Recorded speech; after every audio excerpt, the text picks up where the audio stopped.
बाजी कुछ ही दिनों में गुजरात में विधानसभा के चुनाव होने जा रहे हैं। 5 तारीख को अहमदाबाद में मतदान होने वाले हैं। तो आपने अपना जो एक चुनाव चिन्ह रखा है लेटर बॉक्स और अपक्ष तरीके उम्मीदवारी नोंधाई है नरोड़ा विधानसभा में। तो ये राजकीय रंग कि आपको विधानसभा चुनाव लड़ने के लिए अपक्ष से उम्मीदवारी भरने का विचार किस प्रकार से आया और आपका राजनीतिक कैरियर कहाँ से शुरू हुआ, इसके बारे में जानकारी दीजिए। मैं रीबा संतवानी, मेरा कैरियर भाजपा से शुरू हुआ था। स्टार्टिंग से मैं पहले भाजपा की कार्यकर्ता थी। जब भाजपा वाले जनता के काम नहीं करते हैं तो वो मैंने सफ़र काफ़ी किया था। उनके बाद जनता से मैं पर्सनल मिली थी। उन्होंने बोला कि भाजपा कोई काम नहीं करती, आप हमें साथ दे, इसलिए मैंने अपक्ष का फॉर्म भरा है। कोई राजकीय पार्टी जैसे बीजेपी, कांग्रेस, आम आदमी पार्टी, किसी के पास आप टिकट मांगने के लिए गए थे या अपने मन से या अपने अपक्ष की उम्मीदवारी फाइल की है? नहीं, मैं किसी के पास टिकट मांगने नहीं गई थी। मैंने अपने मन से टिकट का वो इलेक्शन का किया है कि मैं लड़ूंगी नरोड़ा विधानसभा से। नरोड़ा विधानसभा में और भी धुरंधर राजकीय पार्टियों के सारे प्रत्याशी खड़े हुए हैं। उसके सामने दीपा संतवानी किस प्रकार से टक्कर दे पाएंगी? मैं बहुत अच्छी टक्कर से लीड दे पाऊंगी, क्योंकि अगर ऐसा नहीं होता तो भाजपा वाले मेरे पास नहीं आते। भाजपा वाले 3 लोग, उनके साथ 6-7 और लोग मेरे पास आए थे कलेक्टर ऑफिस के। वहां पे मुझे उन लोगों ने धमकी दी है कि आप अगर फॉर्म वापस खींचो नहीं तो आपको नुकसान होगा। ये जो कैरियर है जो यहाँ पे आपने शुरुआत की है अपक्ष से, और ये भी हमको जैसे अभी आपने बताया कि कोई विरोधी पार्टियां आपको धमकी दे रही, तो इस माहौल में आपको किस प्रकार का सामना करना पड़ रहा है? मुझे बहुत कठिनाइयों का सामना करना पड़ता है, क्योंकि जहाँ जहाँ मेरे बैनर लगते हैं वहाँ 2 आवर्स में वो भाजपा वाले लोग आके निकाल देते हैं, कांग्रेस वाले लोग आके निकाल देते हैं। और ये मेरी मजबूती है और मेरा एक फेस बन गया है कि उनको कहीं ना कहीं पे डर है। अगर आप एमएलए बनते हैं तो नगर के विकास और बाजार के लिए क्या करोगे? मैं पहले नगर के विकास के लिए दारूबंदी का करूंगी, शिक्षण का करूंगी और रोड रास्ते का करूंगी। जितनी भी यहाँ पे कांग्रेस पार्टी आई है, भाजपा पार्टी आई है, किसी ने कोई विकास नहीं किया है, ये मैं दावे के साथ कह सकती हूँ। नहीं तो आज हमारे नरोड़ा विधानसभा की ये हालत नहीं होती। और सीनियर सिटीजन के लिए आपने क्या विचार किया हुआ? मैंने सीनियर सिटीजन के लिए भी काफी सारा विचार किया है। उनके लिए मैंने काफी कुछ सोचा है। जो वो लोग उनकी 60+ एज हो जाती है, जिनके बच्चे उनके खिलाफ हो जाते हैं, उनको कहीं पे भी फ्रेश माइंड करने का नहीं मिलता, तो मैंने उनके लिए वृद्धाश्रम खोलने का कुबेर नगर नरोड़ा विधानसभा में मैं गवर्नमेंट से परमिशन लेके मैं उनके लिए वृद्धाश्रम खोलने का काफी सालों से प्रयास कर रही हूँ। आप खुद एनजीओ चला रही हो, तो आपके एनजीओ के बारे में क्या क्या कार्य किए? मेरा एनजीओ मदर सेवा ट्रस्ट है, रजिस्ट्रेशन है, वहाँ पे एजुकेशन का काम चलता है और पार्लर का, कोचिंग क्लास का, सबका काम चालू है वहाँ पे।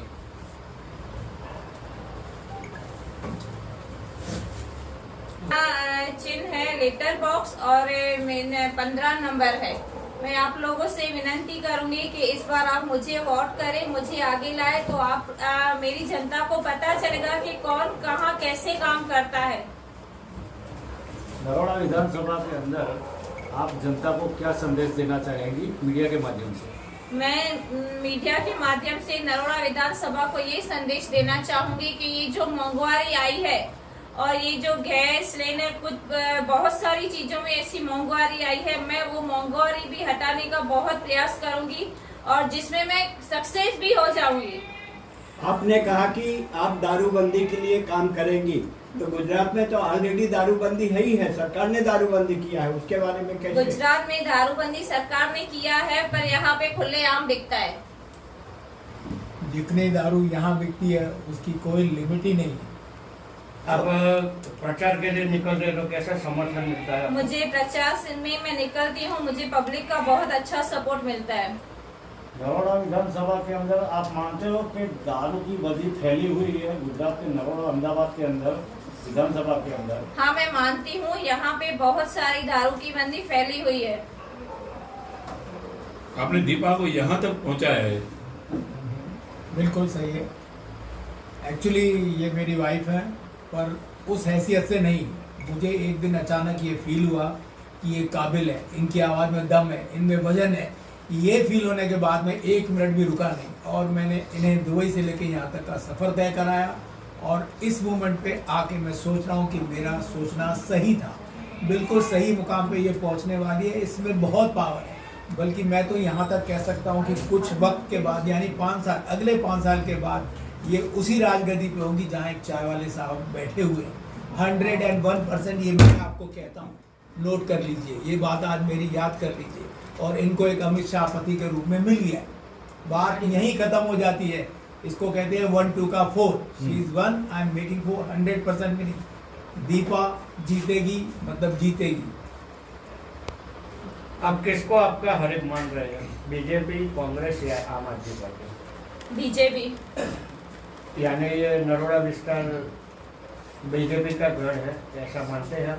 हाँ, नरोड़ा विस्तार बीजेपी का गढ़ है। एक्चुअली बीजेपी का गढ़ बीजेपी के चमचों ने ही बनाया है, जो कि नहीं बनाना चाहिए। तो क्या दिक्कत आई आपको बीजेपी? मुझे बीजेपी ने मुझे बहुत दिक्कत दी है और काफी सालों से वो दिक्कत देती आई है। और मैं उनका खुलेआम विरोध करती हूँ, क्योंकि यहाँ के एमएलए हो, मिनिस्टर हो या कॉर्पोरेटर हो, उनको इतनी तो शर्म आनी चाहिए कि लेडीज के घर पे 9 बजे कैसे जाते हैं या किसी लेडीज को कैसे मारते हैं। बीजेपी में गुंडागर्दी बहुत ज्यादा हो गई है। तो अब नरोड़ा विधानसभा के लिए बोल रहे हो कि पूरा गुजरात के लिए बोल रहे हो? मैं नरोड़ा विधानसभा से बोल रही हूँ। नरोड़ा विधानसभा में ही गुंडागर्दी ज्यादा है। एक मुद्दा ऐसा है जो कि बहुत नायाब है, लाजवाब है। ऐसा है कि किसी भी हॉस्पिटल में अगर किसी गरीब की या किसी की भी डेथ हो जाती है किसी भी बीमारी की वजह से, तो उस हॉस्पिटल को, उस फीस को, उनका जो रेट है लेने का कोई हक नहीं होगा। उसे हम लोग भरेंगे, हमारी गवर्नमेंट भरेगी या कोई भी भरेगा, पर हॉस्पिटल वालों को मरीज से लेने का कोई हक नहीं होगा। ये हमारा पहला मुद्दा। और दूसरा मुद्दा है कि ऑटो रिक्शा वालों को जो तकलीफें यहाँ है वो दूर की जाए।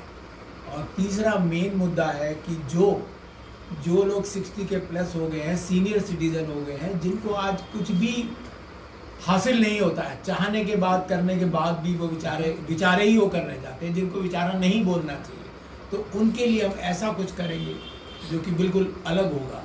हर दुनिया में हर समय कुछ न कुछ अलग हुआ है। अब वो वक्त आ गया है जिसमें ये दीपा संतवानी कुछ न कुछ अलग करेगी। आप एक महिला हो, तो महिलाओं के लिए आपका क्या विचार है? मैं एक महिला हूँ, मैं महिलाओं को ज़्यादा सपोर्ट करती हूँ। और कुछ सालों पहले मैंने नारी सम्मान का चलाया था नारा, जहाँ पे एजुकेशन का मुद्दा चलाया था। और मैं महिलाओं के लिए तो 24 आवर्स काम करती हूँ। फर्स्ट एंड ऑल मैं एजुकेशन पे काम करती हूँ। और उनकी जो जॉब वगैरह है, जहाँ पे जॉब, नर्सिंग का, टोटली एजुकेशन का काम मैं करती हूँ महिलाओं के लिए। जो पहली बार वोट कर रहे हैं, आप उनको क्या संदेश देंगे?